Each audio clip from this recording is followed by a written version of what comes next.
everybody. This is the Exodus Project. I'm your host, Steve Eisenhower. We are going to do something new and different for you guys. A little bit of members only videos that for the fans of the channel who like the long form, want lectures, and really want the deep dives, this is going to be the place for you. Um, so make sure you hit that subscribe button, become a member, give me a thumbs up, leave a comment.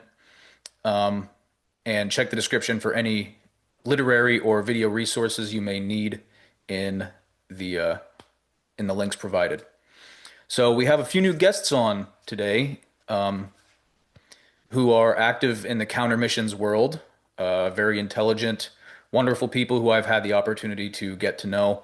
So let's start with Yossi. Yossi, if you could just introduce yourself, everybody, let them know who you are, and give them a bit of a resume. Okay, sure.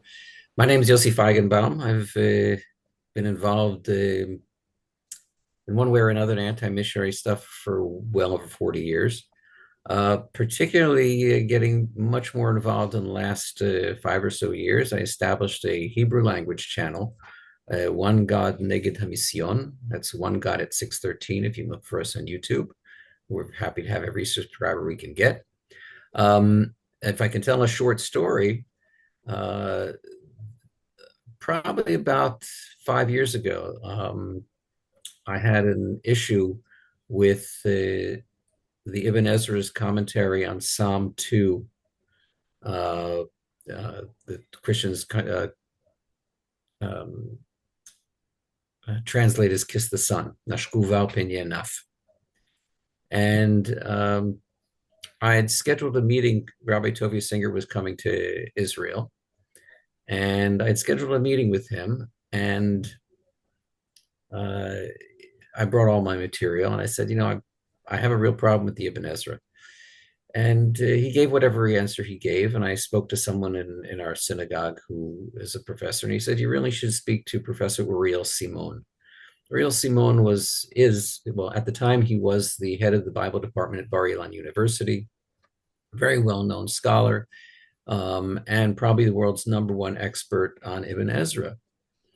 And I was talking to Rabbi Singer, and I said, you and I are going to have lunch in Mamila, the outdoor mall near Jaffa Gate in Yerushalayim. And let's invite Professor Simon and his wife. So in about 3 hours of this lunch, my eyes were totally opened to how to properly learn Tanakh. I had Rabbi Singer on one side, who was phenomenal in what he knows, and Professor Simon, who was phenomenal in what he knows. And much of my approach changed based on that, what I learned in that meeting. And I've spent a lot of time since then concentrating on the subject we're going to be discussing tonight, Pshat and Drash. Terrific. Well, Yossi, glad to have you. Thank you for coming on. Um, I'm excited to make much more content with you. Hillel, if you wouldn't mind letting everyone know who you are, a little brief description of yourself. Go right ahead. Well, thank you. So my name is Hillel, and I did not start off life as a Jew. I'm a convert. It happened with my very simple attempt at understanding the mysterious words of Jesus. I read what he had to say, and I was confused by it. And it occurred to me that maybe the reason I was confused was because I didn't have the cultural historical background. He was a Jew talking to other Jews, and perhaps that's what I was missing. So that drew me into studying Judaism, and I accidentally, at some point, realized I didn't need Jesus any longer.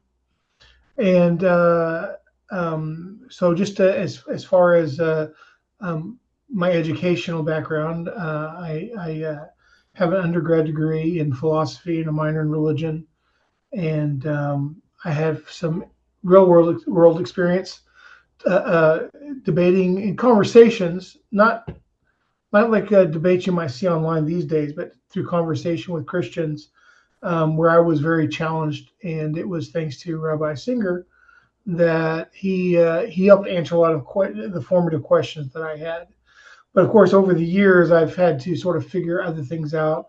I've gotten to study in yeshiva a little bit, and in because of my philosophy, which I got into philosophy because of the Rambam, and that really helped me sort of like learn thinking skills that were necessary, I think, when you engage in this. And moving forward, why did I get into this whole counter missionary thing? Well, it wasn't because I wanted to. I really was just content with being a Jew, and for 11 years I've lived as a Jew, and just about 8 or 9 months ago, I finally got fed up. I got fed up with when I would watch a video that was, you know, made for Jews, that I would suddenly get numerous missionary ads, Mm. messianic ads, ads for Christians about why Jews should believe in Jesus, yada yada yada. And I did, I mean, I had already fought those battles for myself. I knew what I believed and why I believed it, but what occurred to me was that there were probably a lot of Jews out there who didn't know that. Sure. And so my conclusion was that I wanted to start making counter missionary videos to help primarily Jews who were getting into or already into Christianity, and giving them sort of the Jewish explanation. But because I've come from the Gentile world, because I came from the Christian world, because I was a Ben Noach for 14 years before I converted, because I've been living as a Jew for 11 years, I felt like I had the background to be able to talk to them. And so that's why I'm here today. And if you want to see any of my videos, it's C1 God, C, the number one, GD. And that's my YouTube channel. Terrific. Yes, send me the links to both your channels, and I will happily put them in the description for anyone to follow. These are Sure. excellent resources. I'm a follower, and we've become over the last few weeks pretty good colleagues in the groups we've been in, introduced in WhatsApp. Um, and it was via those groups and other counter missionaries who kind of brought us together that this brainchild was created. So I hope everyone enjoys it. And this is Pshat and Drash, and really the roles they play. So if you want to get right into it, let's hop into this. Okay. So the terms Pshat and Drash would be probably parallel to exegesis and eisegesis, two terms. And essentially, what are they? Are they both important? Um, and yeah, they both are important. Sure. Pshat is essentially what the text says, and when we look at what the text says, it not just what the text says the way we read it, but what the text says based on what the people who were writing it were thinking. Hmm. Okay, so if we can take an example, Daniel 9 uses the term Mashiach. The term Mashiach to us means Messiah. The term Mashiach as Messiah was unknown to Daniel. Okay, so we would take those kind of things into consideration. And essentially, so Pshat is the simple meaning. Drash is a subjective rabbinical use of texts Hmm. that means what the text means to us. Okay, it's basically a teaching tool.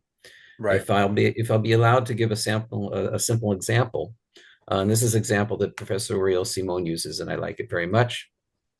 He tells the story of a tragic event that happened in Jerusalem. One day, a little girl was run over by a bus and unfortunately didn't make it. And the people there, the policemen went and they wanted to check what the weather was like and what the conditions were like, and interviewing people. They want to know the facts. Across town, there was a grandfather who heard the sad news on the radio, and his granddaughter came home, and he told his granddaughter, he said, did you hear this? What happened? A young girl was run over by a bus because she was playing with her cell phone. Okay, there's nothing about a cell phone in the news. But the father was taking this Pshat story, okay? He was taking the story of what actually happened. He was taking that and making it into a teaching tool to teach his daughter something that related to, but really Mhm. uh, didn't know anything about. It was taking that the actual events, the Pshat, and making a using Drash to make his own midrash to teach his daughter not to Right. play with his cell phone. Right. Yeah, a way I like to describe it would be that Drash does not redefine historical events.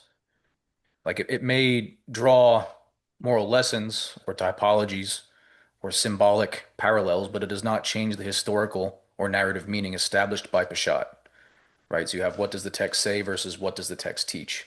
And I think you sum that up perfectly with that story, right? So you have a historical event, a tragedy, but Mhm. it can be used for a moral lesson in a different context. Exactly, exactly. I would like to say that um, it's important to differentiate between drash and midrash. Drash is the methodology which with midrash is created. Sure. Okay. Hello, do you have All right. anything?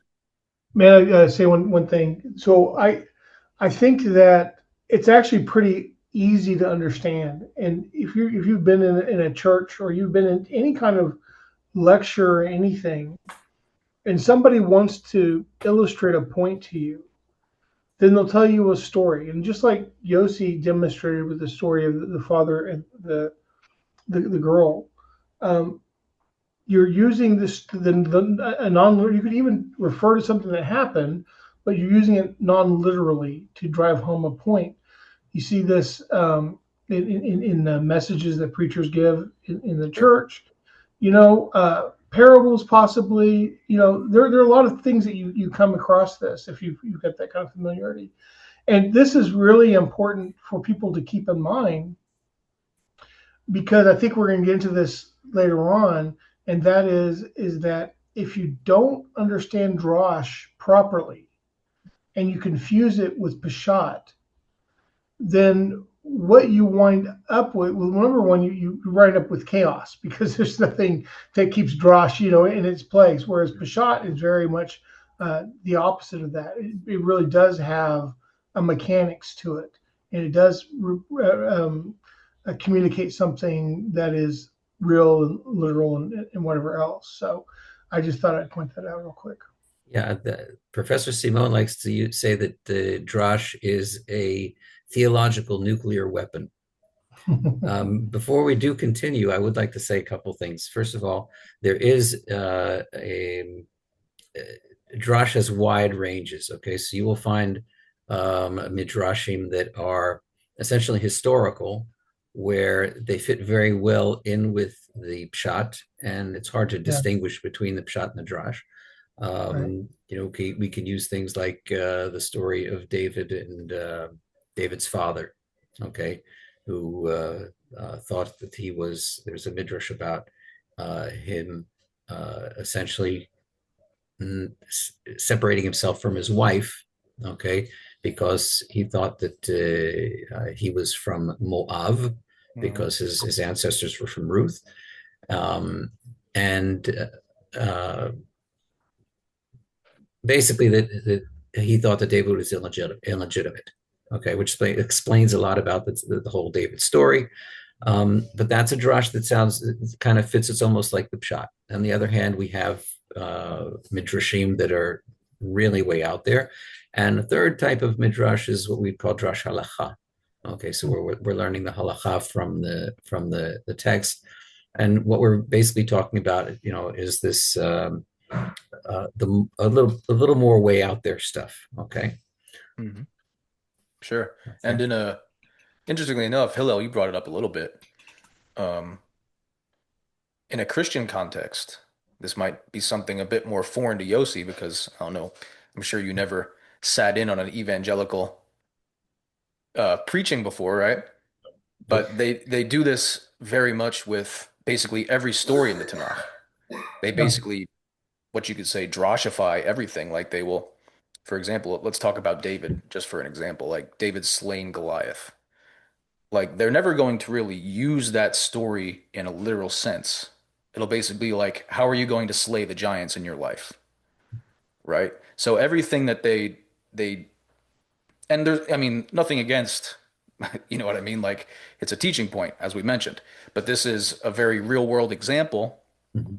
of the point you were making is in almost any case when an evangelical or missionizing Christian will approach Tanakh, any type of pastoral message that'll go forth from that passage will be drashic, right?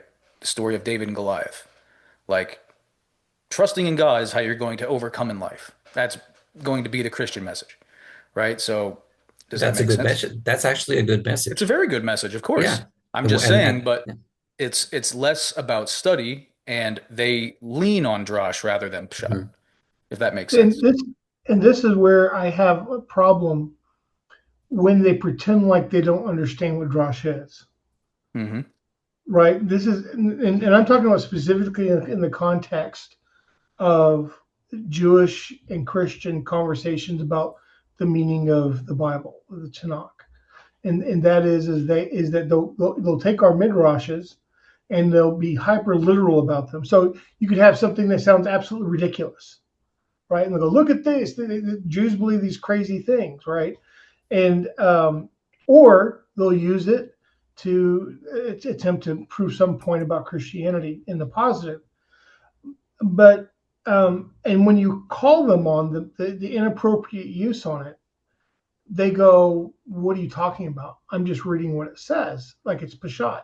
Hmm. And that was, I think, that's sort of one of the things that inspired us to have this conversation tonight was to clarify what the two things are Right. so that people don't conflate them or misuse them. And there is complexity here with midrashes, like Yossi's pointing out here, and that complexity. And look, if you want to have more than just a basic understanding of what the Tanakh says, you're going to be confronted with complexity.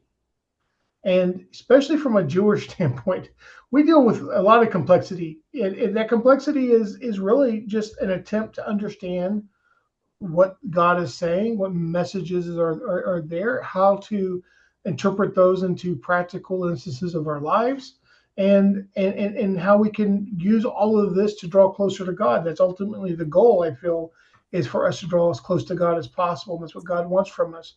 And so he gives us a lot of tools to do that, and we have to get into that complexity. Now, if you don't like complexity, you just like to hear, nice things. Well, I think we already talked about Steve and I sort of what you will get in an average, a church with the way of using stories and use from the Bible to illustrate points about lives. It's very useful. It's very helpful.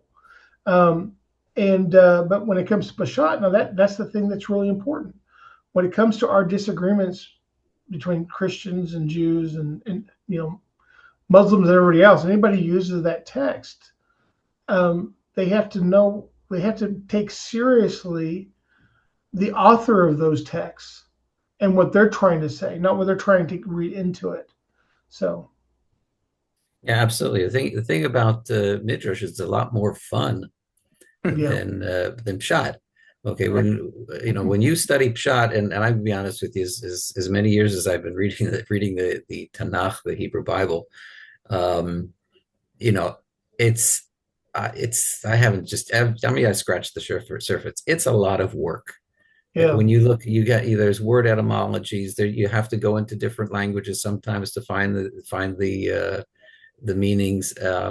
Midrash is a lot more fun, and from a Jewish standpoint, it's the rabbis who do the midrash, but anybody can do their own quote unquote because it's not what we're doing is we're not really doing midrash. We are learning from the text.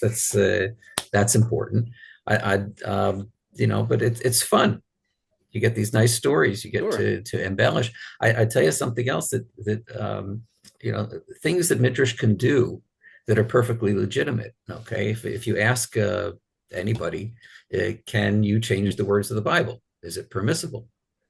Um, I would say, I would say that most people would say no, that's blasphemy. But right, actually, midrash does it all the time. It's perfectly legitimate in midrash to change the word. Ad tikrach charut ela cherut. Do not read inscribed in the on the tablets, but freedom. Right. Okay. Okay. These kinds of things. There's a whole bunch of Don't these. read it as children. Read it as builders. Like we read that every Mhm. every morning, and then even when it talks about quoting Isaiah, where it says, Isaiah says, "I create good and I create evil," but then we have it in the prayer book, "I create good and um, what was it now? I've lost what I create good and everything basically like that." So we take off the edge a little bit, but we Mhm. know what it says in Isaiah. So yeah, like exactly what you're saying. It can shape also the way you sort of look at the world too. Sure. Yeah. Steve wants to say something I know about Isaiah 7:14 that I would also like to bring a point uh, about before he goes into that. Oh, That sure. Sure. Go ahead. another confusing point is that a bad translation is not midrash; it's a bad translation, Right. and Yeah. this is extremely, extremely important when you're reading Isaiah because it's generally considered Isaiah and Psalms are generally considered bad translations Hmm. in the Septuagint. And Christians will often say, "Oh, the Septuagint says this, and it was written by Jews." But whatever Jews did this, okay, and that's for another story. Who actually did write that, did translate that, but they're bad translations, and you can open any Septuagint and see that when it comes to the book of Isaiah, it says exactly the opposite of what Isaiah says in many cases. Interestingly enough, it's funny you brought that up. Um,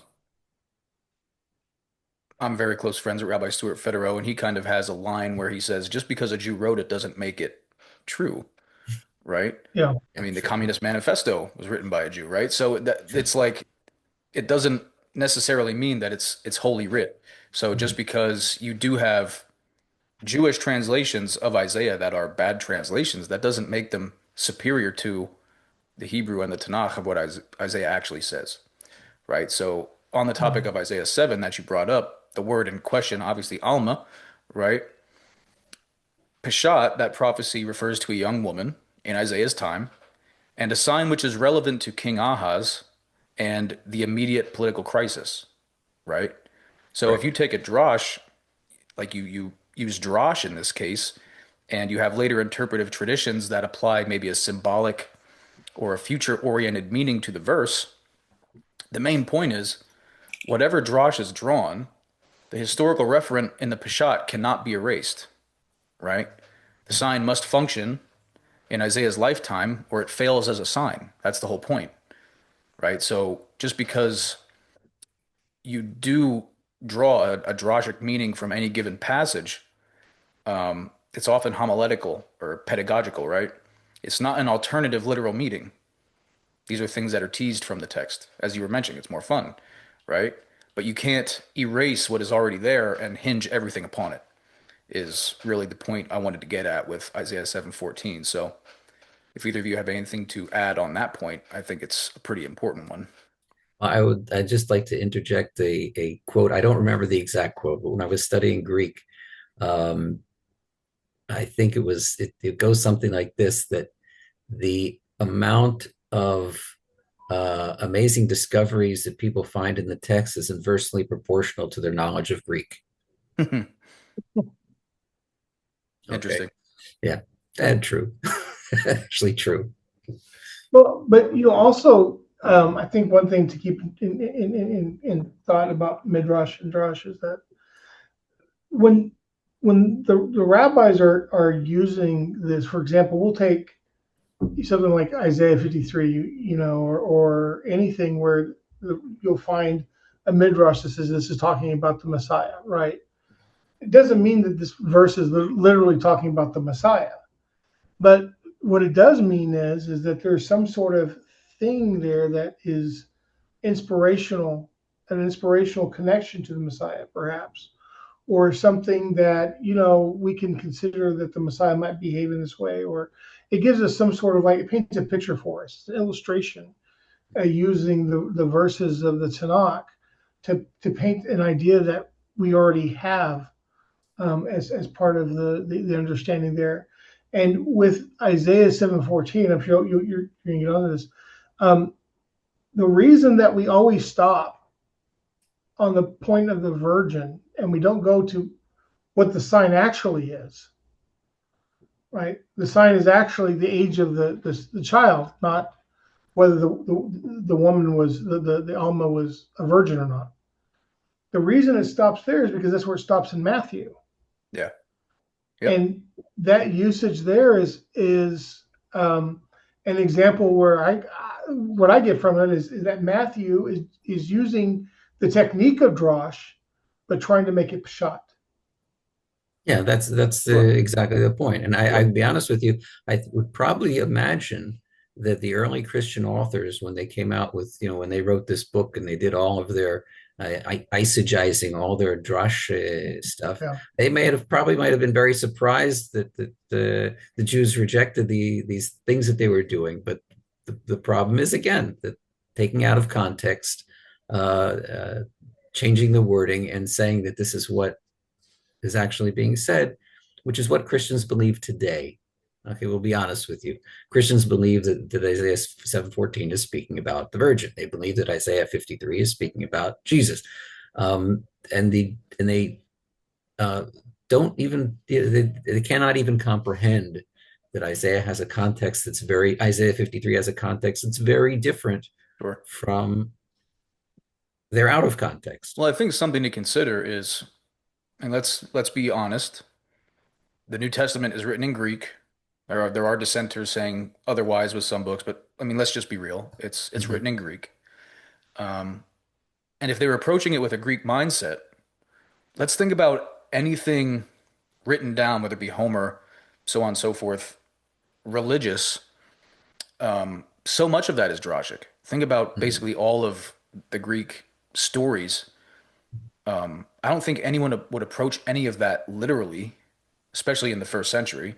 It would all be basically looked at as some type of Greek polytheistic drash of how of like these stories and moral lessons, not literal uh, literal occurrences that could be used to teach you how to live a moral life.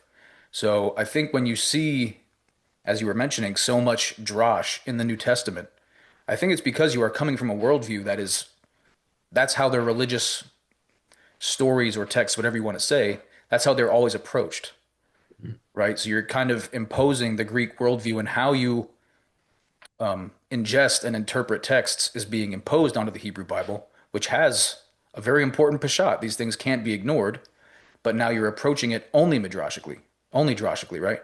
Because that's how they would have approached anything that they would have known from their own worldview and Greek literature, etc. Because if we know anything about Rome in the first century and the how their educations worked and so on, it was very much the classics. It was very much Homer. Rome sure. was obsessed with Greek culture, and Right. tried to emulate it as much as possible. You even had the Aeneid, which was a Homeric epic written by Virgil as basically a Homeric origin of Rome. So even their own history had this Drashic feel to it, to use the word in a different context, right? In a more allegorical or But the reason that that's done is because, like Yossi says, it's fun. Midrash is fun. It's also a very easy way to communicate theology to people of and course, ideas to of people. course, Like, I mean, you just think you have your average illiterate person, and you're trying to teach a new religion to them, right? What are they? I mean, are you going to make a philosophical argument, and that's how you're going to get them on board with whatever it is you're trying to teach, or are you going to give them a good story? yeah. You know, It's a something story to is consider story. of when you think about the historical context of when Christianity really rose, right? In that first century context, it really wasn't until later that the literalist interpretation took over. Right. That could be something we could talk about in a later episode, but it wasn't until later that the literalist interpretation of the New Testament really became the main one, right? So I think that's really why you are seeing such a drastic approach all throughout the New Testament. And it's interesting because people will point out that Christianity started off Jewish, but it wasn't Jewish for very long. and Right. and and perhaps because of that, that's why there is a misunderstanding. I don't know. I always say I'm not sure how much of a misunderstanding the gospel writers had, how much it was ignorance, and how much of it was just um, uh, intentionally being misleading. So I don't know. I don't know to what degree. I can't pin that down.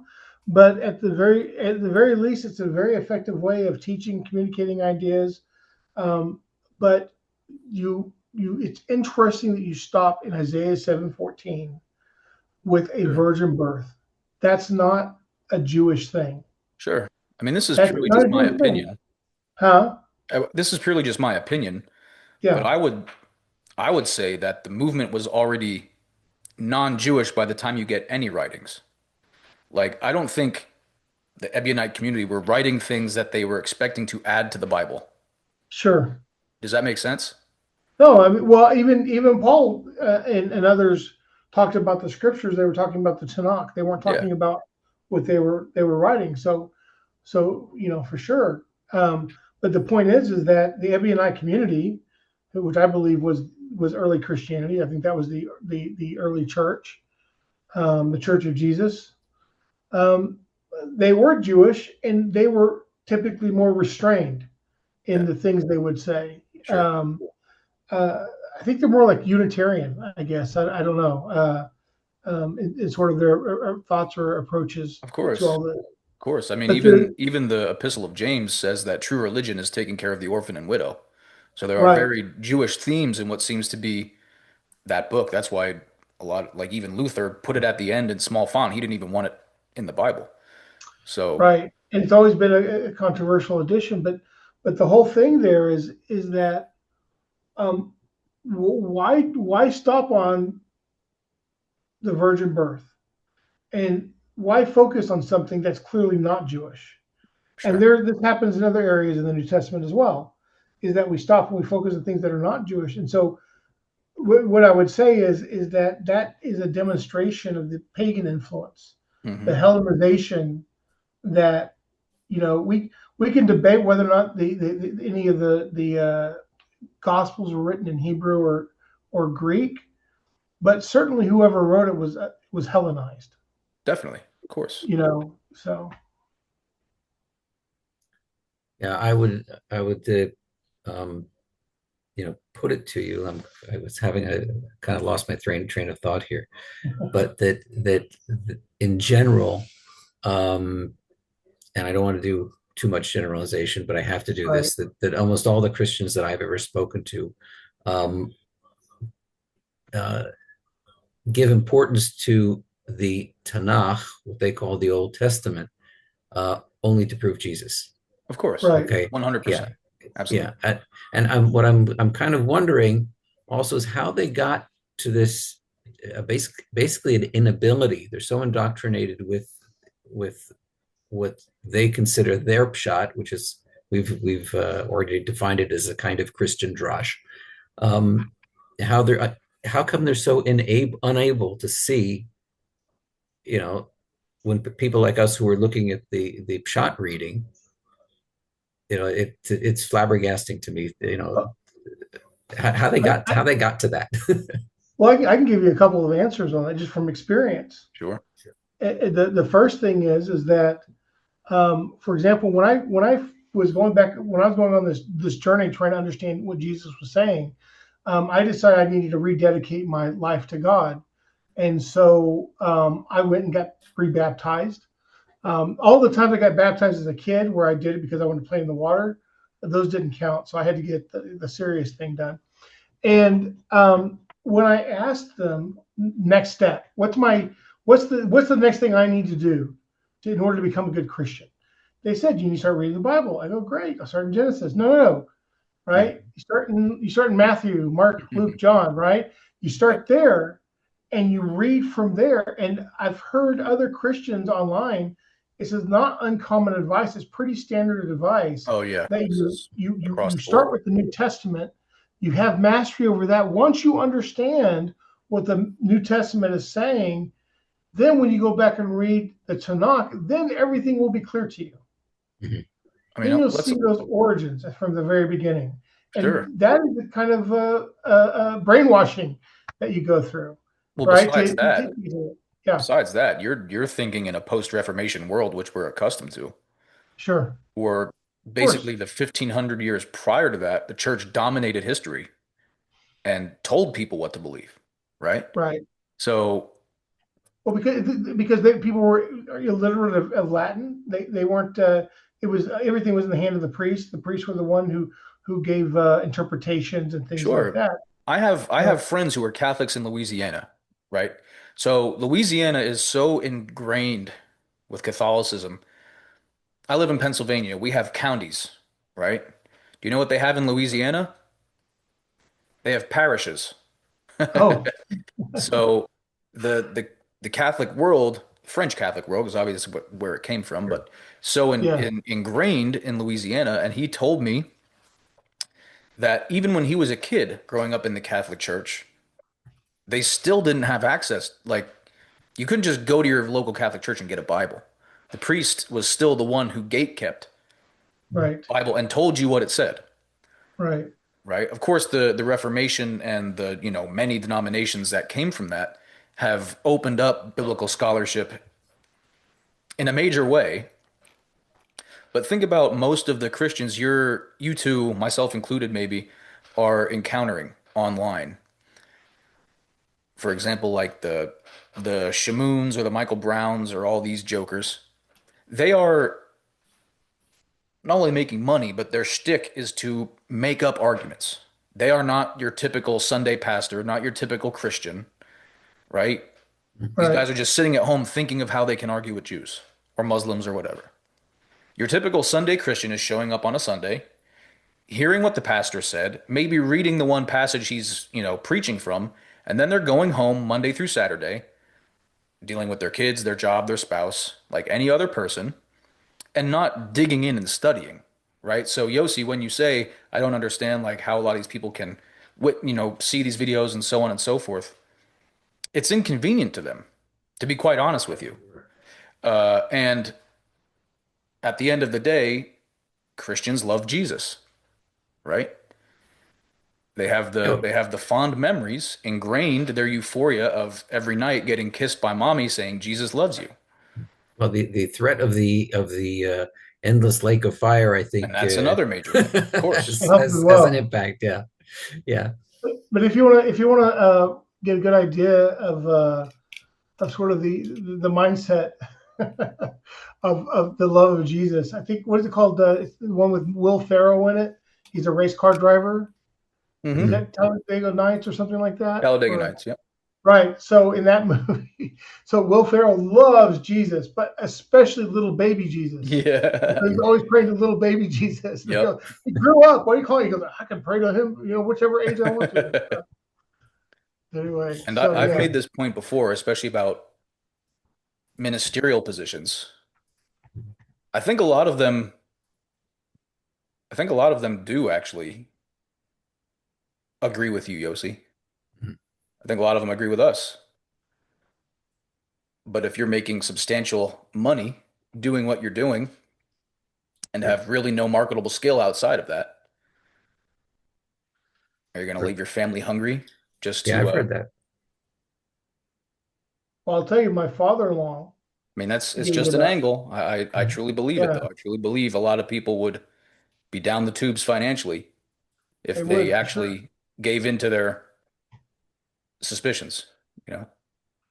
Yeah, my father-in-law was a was a Baptist preacher in West Texas, and he had to give it up.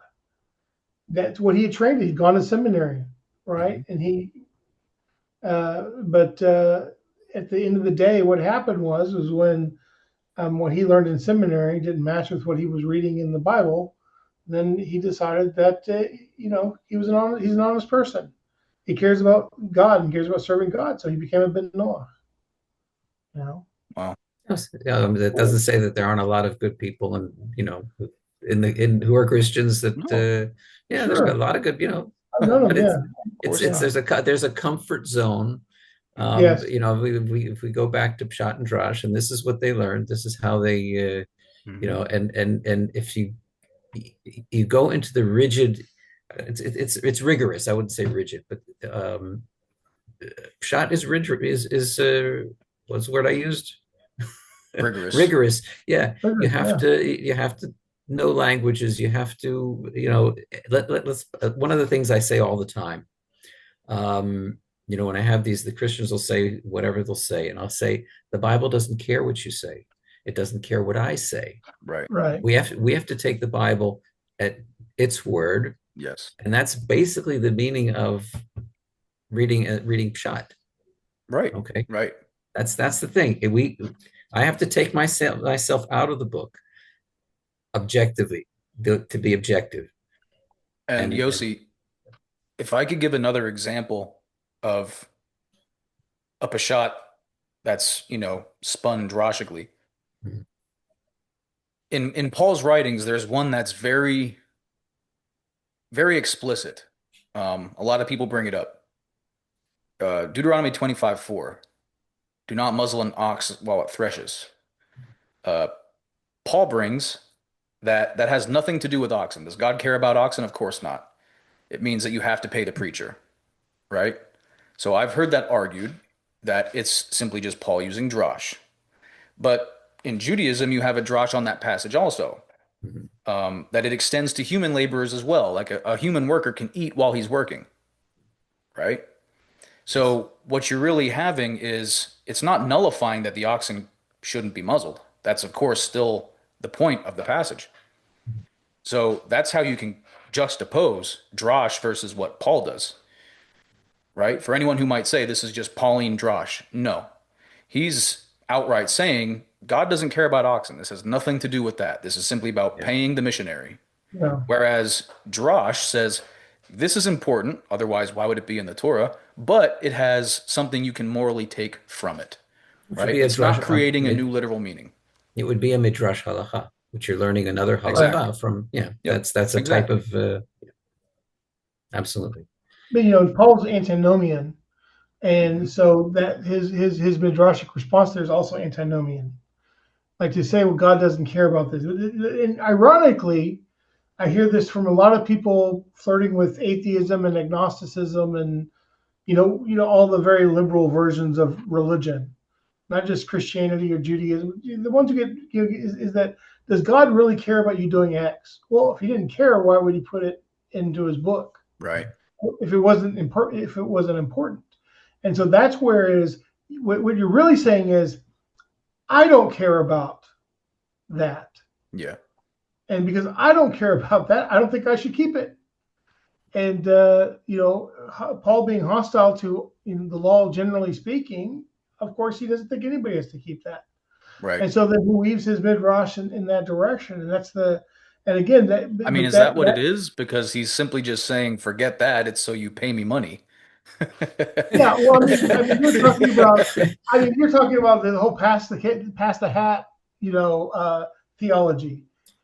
Um, but I'm saying that what he's really, I mean, he's why would he discount the plain meaning of the text, Right, for sure. But look at right? his audience. Look at Paul's audience. You're not going to be able to sell. The go to the Gentile and say, okay, here's our scissors. We're gonna just snip, snip, snip.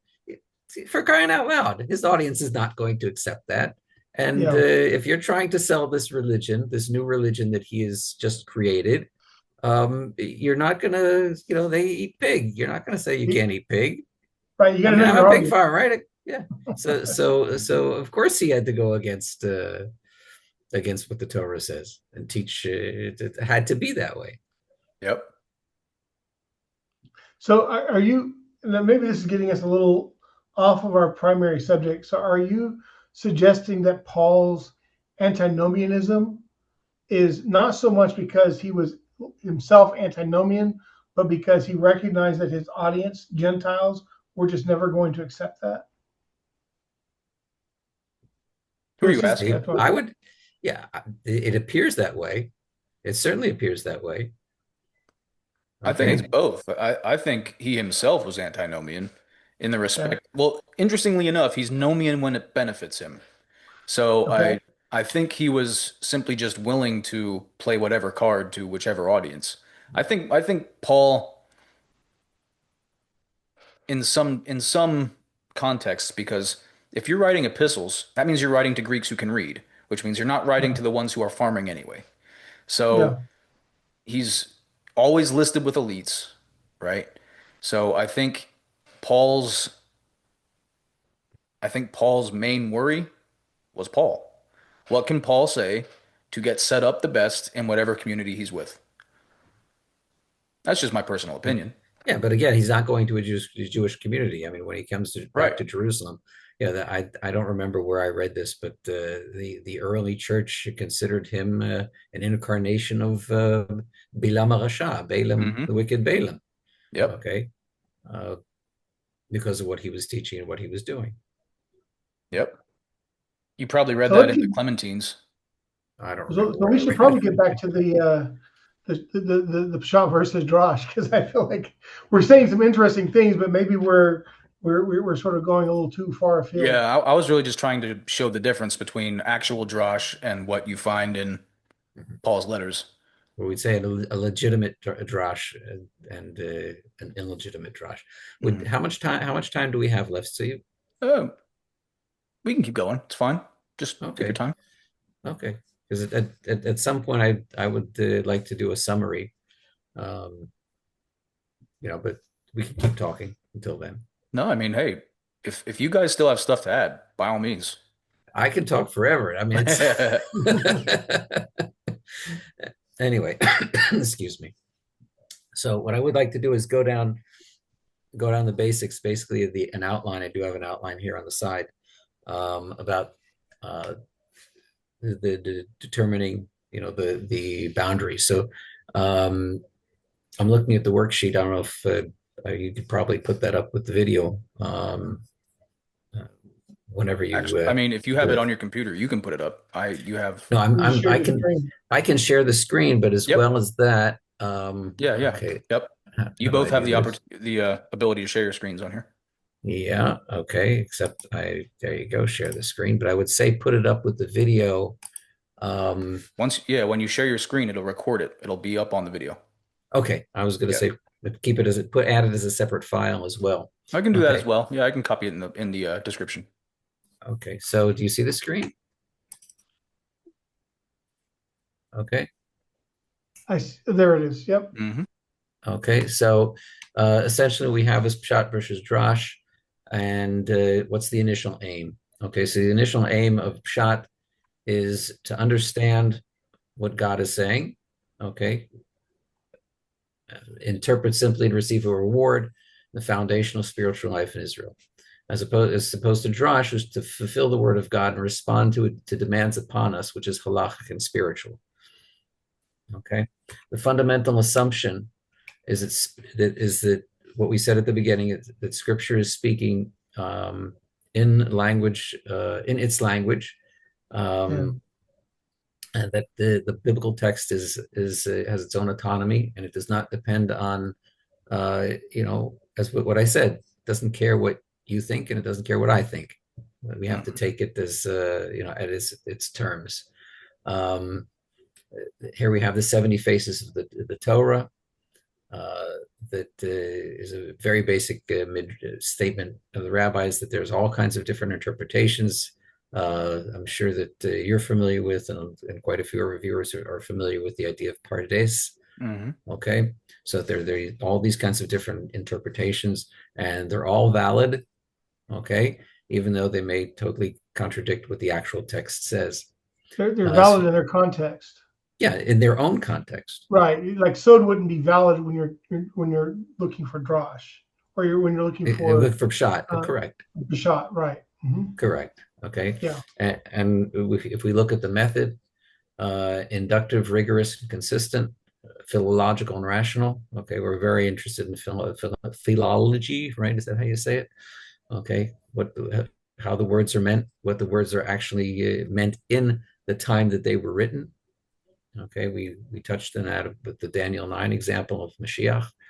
Okay, bound with the cords of grammar and acceptable to the eyes of reason, historical and realistic with attention to context. Okay, that's basically reiterating what we just said. And I would say that with this method, when you're talking about grammar, it's part of grammar is context. So sometimes you could have certain ways that words are written, and there would be a sort of grammatical interpretation of them, but that grammatical interpretation has to also meet the context of what's being written around it. Yes, but you also find quite often, here's an example, when Esau kisses Yaakov, there are dots over the words. Okay, and this is actually it's actually fascinating that the dots were there in the Dead Sea Scrolls. Okay, Interesting. But you guys know that was they were eraser markings. Okay, that means that word was, they didn't, in most cases they didn't scrape off the word. They put dots over it. Okay.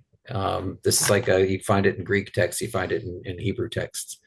So you can take that word out of the text and it reads perfectly fine.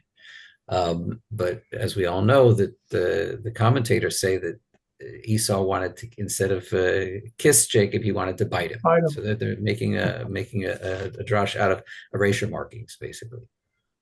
Okay. Excuse me. Okay, so where were we as far as methodology? Creative philology. Okay, that's fancy, right? So they're taking the words and monkeying around with them. Topology is way important. Okay, so that's how our sages see the typical Roman soldier as being from Esau. There is no actual, excuse me, there is no actual connection between Esau and Rome. But when the rabbis saw how the Romans behaved, okay, they said that's how Esau behaves. So you have a topology. The other today also, when we talk about Hamas and Amalek, sure, we and see they have nothing to do with physically. They have nothing to do with each other, right? But their spirit and their behavior matches that. Yes, very good point. Approach again, intellectual freedom based on objective data and logical judgment. Okay, and there is one pshat. Wow, that's important. Strives for exclusivity. Okay, there's one pshat. And again, we spoke about Pardes, so we know that we have many different interpretations. This is where the theological nuclear weapon comes from, where we can. It's extremely powerful. For the approach with Pshat, even though you're looking for that exclusive, like one Pshat interpretation, we have rabbis who will disagree with one another, and that disagreement. Number one, I don't think that it's meant to be taken as Rashi interpreted the Pshat of this verse X, and therefore you must also interpret it as X. Otherwise, you are in violation of God's will. Oh, that's a major thing.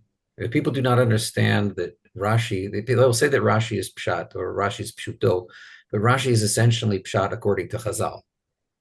Okay, I think we talked about this in previously. Right, we talked about that.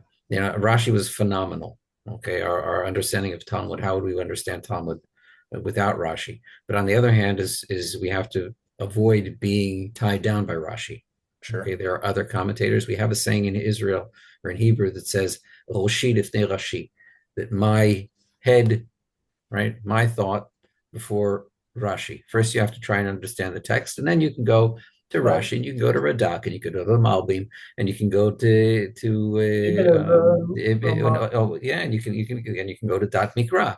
You can go to all kinds of different interpretations, and you learn from this from these things what these great minds thought, but that doesn't mean that you don't have a mind of your own.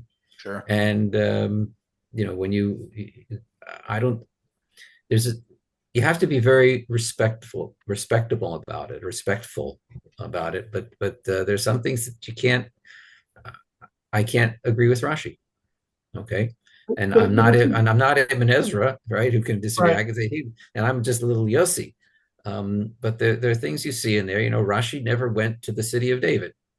Okay, so Yeah. he doesn't know the proportions, and we know that Ibn Ezra's knowledge of the land was not, you know, perfect. Let's put it that way. So Okay. that's why I'm pointing up this approach for the Pshat, where you're talking about this idea of there's one Pshat, there's one meaning of the text, and that's true. But even with Pshat, you have different opinions on what that one meaning might be. Yeah, but the author didn't.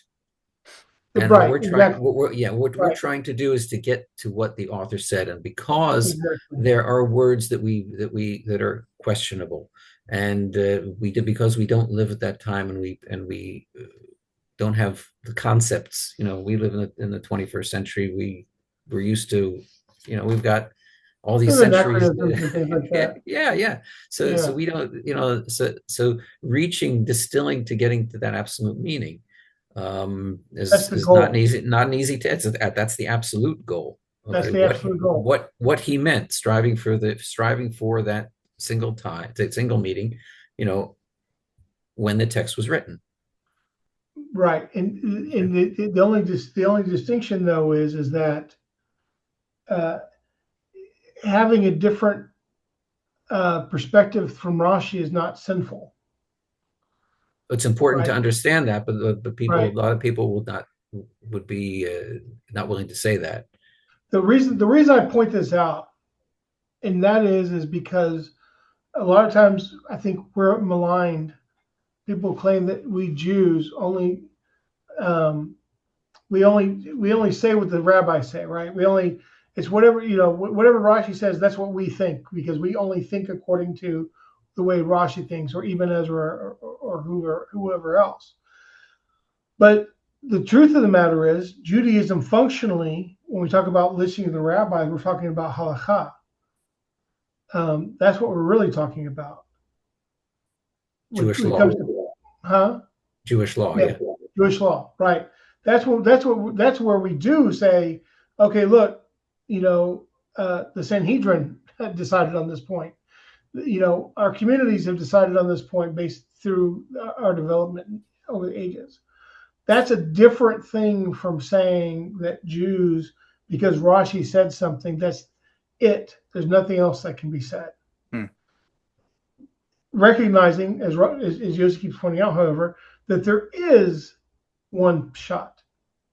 Sometimes we're not entirely clear on what that one Pshat is. Yeah, we try to find it as best as we can. Right.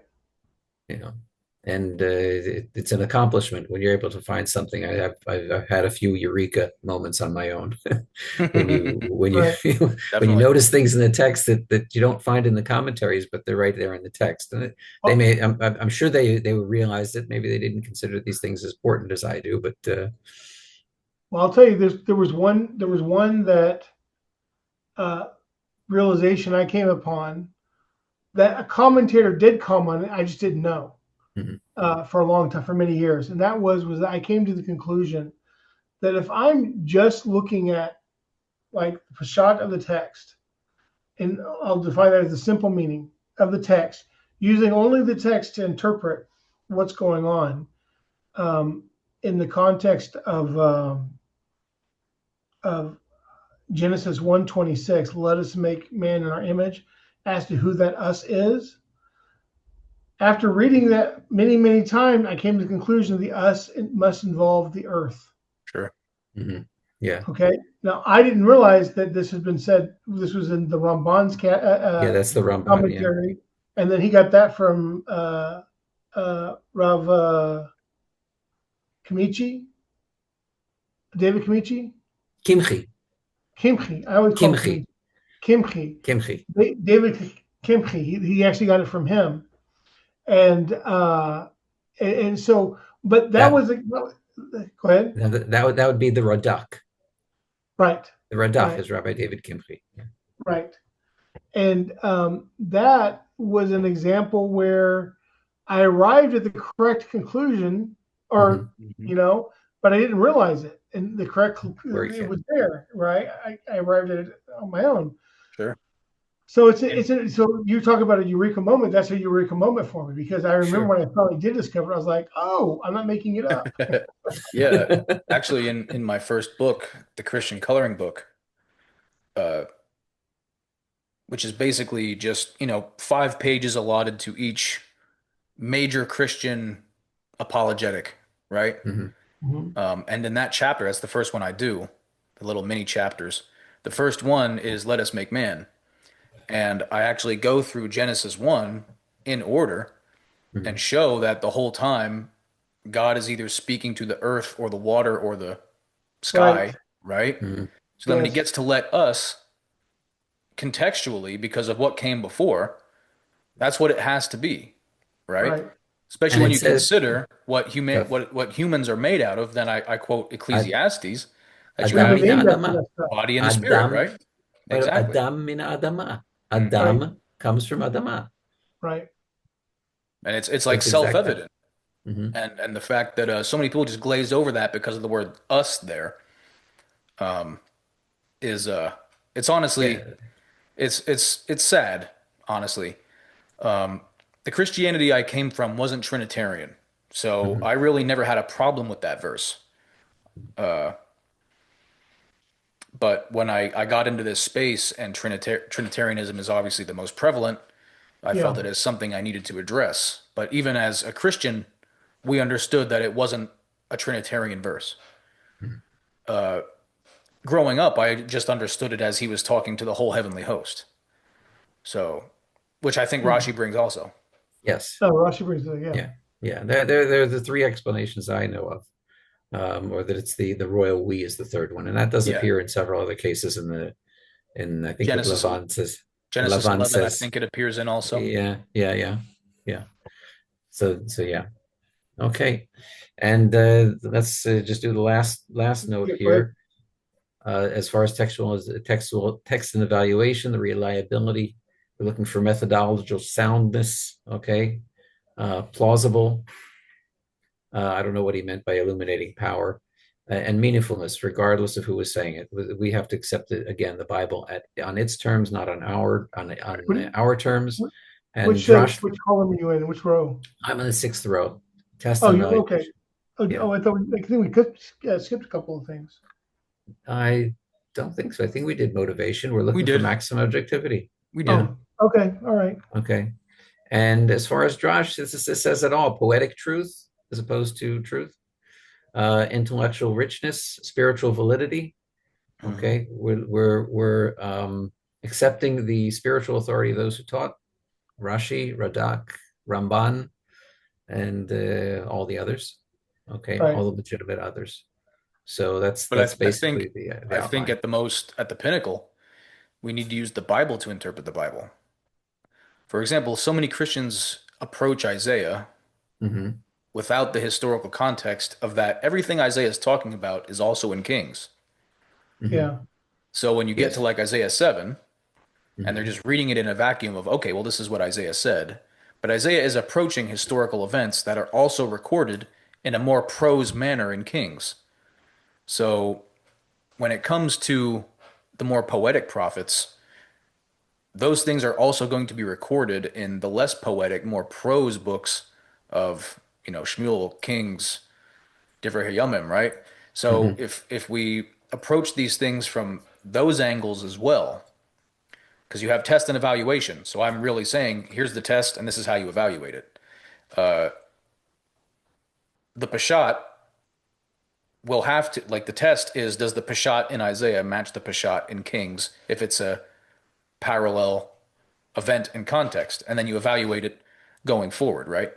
So I think even prior to commentaries, commentaries are a brilliant tool because they often bring those same parallel texts, right? But Yes. we live in the age of technology, so we should have no problem when we approach Isaiah. Does this passage in Isaiah have a parallel text somewhere else in the Bible? And we have no problem, reading those things next to one another, right? Because, for example, like the two kings that are destroyed in Isaiah Hmm. 7, right, Yes. are those events are, mentioned in Kings. Hmm. So to test and evaluate, I think is a very important point, especially for Pshat, because we have the tangible explanation of these things elsewhere in the Bible. So Hmm. use the Bible to interpret the Bible rather than simply just, bringing our own biases and so on and Yeah. creating drashes for ourselves, which unfortunately happens every day. I think it was um, what's her name? Nechama Leibovich. Nechama Leibovich is a very, very well-known Bible teacher. Mhm. Um, and she said that your pshat, your pshat is my drash, right? Your understanding, I understand that as drash, but you think it's pshat. Uh, anyway, I just as example, you brought up Isaiah, and this is a passage that always comes up. This is Isaiah 9, and you were talking about using the Bible to interpret the Bible. The term here in Isaiah 9:6, this particular term here, kinat Hashem tzvaot ta'asezot, okay, the zeal of the Lord of hosts shall accomplish this. And this appears two more times in the Tanakh, and this is like a real proof that it's talking about Chizkiyahu, about Mm, Hezekiah, okay, because it appears in Kings in the story of Sancheriv, right? mhm. And it also appears back in Judges when what is talk about the media here. Okay, we're talking about the where is it? Gideon. In Gidon and Migdon. I don't remember exactly where it is here, but that's the third place it appears in. So this is greater than that day.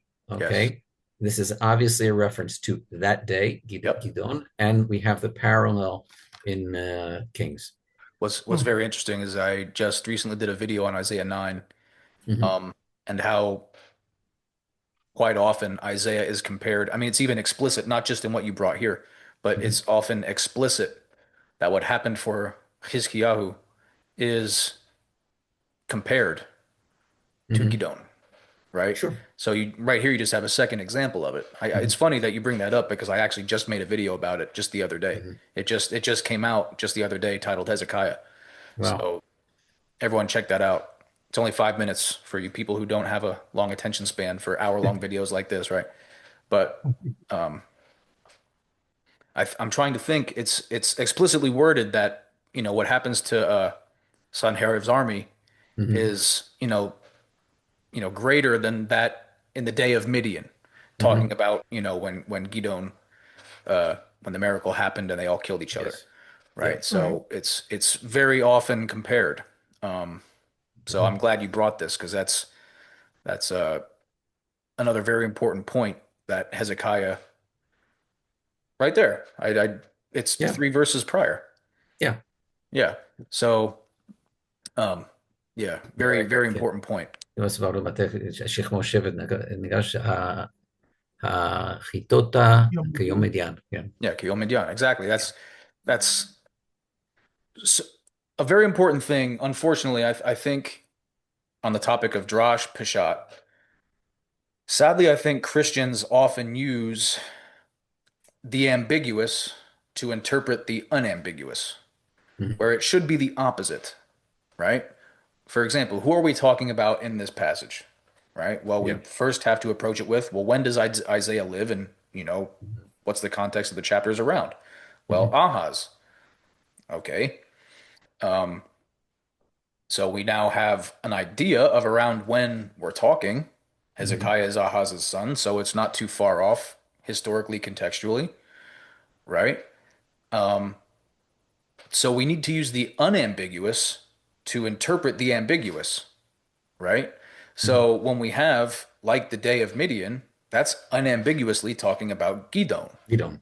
So what other event is unambiguously linked to Gidon? Well, you just mentioned it in Kings when Sanherib's army is destroyed, Mhm. right? So we now came with unambiguous proof for perhaps maybe a bit more cryptic thing that Isaiah is talking about here. In this Yeah. particular case, yeah, I think that if I haven't counted how many times, but Isaiah is infatuated with that victory over Sancheriv. I mean, it Sure. appears several times. It's quite a fascinating thing. And I think you remember this a few years ago that they actually found a bule Yes, um, with Yep. Isaiah's name in the same stratum as right. Chizkiyahu in Well, I mean, Yerushalayim. Yeah, if I lived through it, I'd be obsessed with it too, I think. yeah, yeah, So if I personally witnessed, you know, 185,000 people just poof, you know what I yeah, mean? I think yeah. I'd be rather obsessed with it too, because Sure. it's the greatest open miracle since probably the Exodus, honestly. So, Right. uh, of course, Isaiah would be obsessed with it, right? Yeah. Okay. I suppose we could go on and on and on. It's up to you We guys. could certainly. But I Okay. think I've always believed in the saying that the brain can only handle what the seat can endure. Hmm. Oh, okay. Totally. That's why they stand up at lecture when they give lectures. That's right. That's They have right. to stand up. Of course, the audience is sitting down, but it doesn't help them Like any. I mean, I was a preacher a few years ago, right? Mhm, So I can see, you think you're like bringing something so incredible, like, man, this is gonna land, and this is what you see in the audience. mhm. Right. You know what I mean? So, I So we mean, had a funny thing the other day. The rabbi tells us that Hanukkah, the lighting starts at 3:39, and the next day he goes, nobody corrected me on that, right? Uh-huh. It was like an hour or two early. He said nobody Yeah. corrected me, and one of the guys goes, do you know why? He goes, well, they're afraid of the rabbi. He goes, no, nobody was listening to you.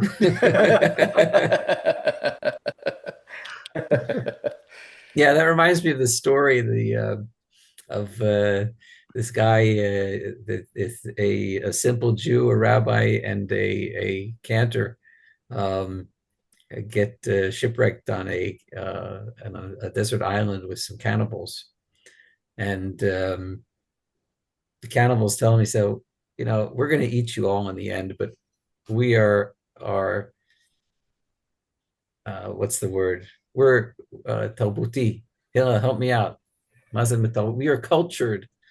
We are cultured cannibals. So we're going to give each one of you a last wish. And they asked the cantor what he wanted. And the cantor says, I want to give this great cantorial concert. And they asked the rabbi, what do you want? He says, I want to give this fantastic speech, this fantastic sermon. And they asked the simple Jew, what does he want? And he said, please eat me first. That's funny. Okay. So yeah, everybody, I hope this was enlightening. Hope this kind of ironed out a little bit what Pshat and Drash is. And what do you guys think? What should we bring next time? Yossi, Hillel, are there any topics you would like to really touch on our next roundtable here? Anything we Well, can I would think that since there's so much interpretive stuff in the Septuagint, I think it would be interesting to have a discussion on that and actually pay attention to cases where the Septuagint disagrees with Christianity. sure. You could bring some of those up. I think that'd be an interesting Because and that'd be valid a point. great opportunity to answer the question that's bothered me, and that is for as much as Christians talk about how great the Septuagint is, why have they continued to maintain the Masoretic text as the source text for their Bibles? Hmm. Like if it's so superior, the Septuagint is so superior, then why hasn't it replaced the Hebrew? Right. Oh, that's inertia. Okay, it could be inertia, but I think, and I know that people don't like change, but I think I think on the other hand, the reason it hasn't happened is mainly because of what you're hinting at here, or you're directly saying, and that is that there are places where it just doesn't cooperate with Christian theology, Yeah, I mean, and we that just as a teaser for next for our next meeting, right? This very famous verse here, right? For a child has been born to us, and we have all these V'ikra shmo Pelewetz El Gibor Aviad Sar Shalom, right? The wondrous advisor, mighty God, everlasting Father, be called the Prince of Peace. These crown names, Okay. Do not appear in the original Septuagint.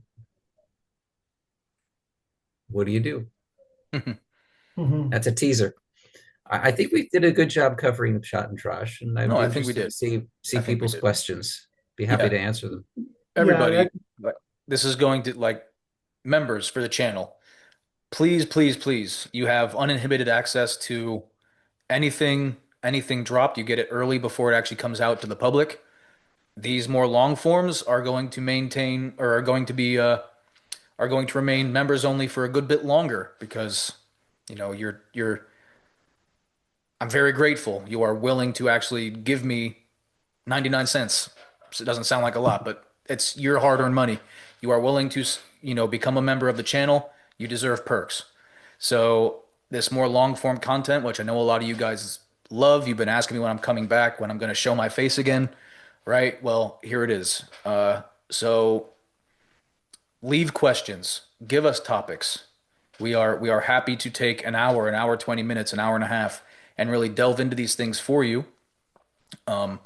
And we want to do it. When we initially discussed this whole thing, there were more names involved. So maybe you'll have maybe like Yehuda Yisrael come on once in a while and give his 2 cents.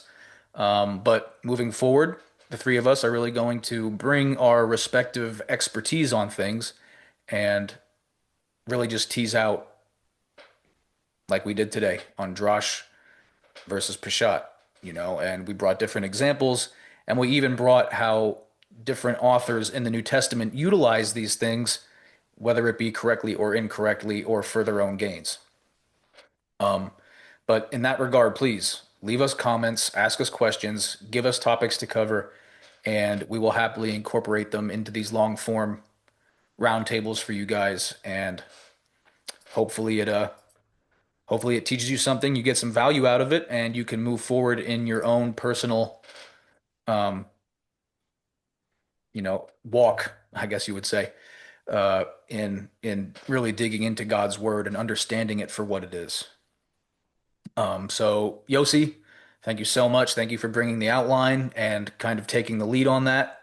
And of course, numerous thanks to Dr. Shimon for really being the driving force behind all this, right? Hillel, thank you. Your inputs.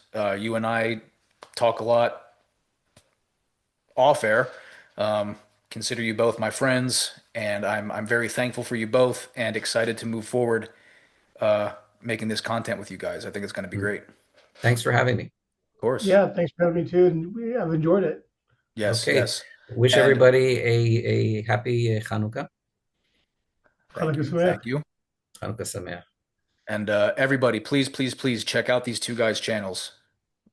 They both, Bezos Hashem, should have 100,000 subscribers each. Oh boy. Yeah, honestly, hit that There's a subscribe lot of button for comments all of them. to answer too. Huh? There's a lot of comments to answer. That's true. That's true.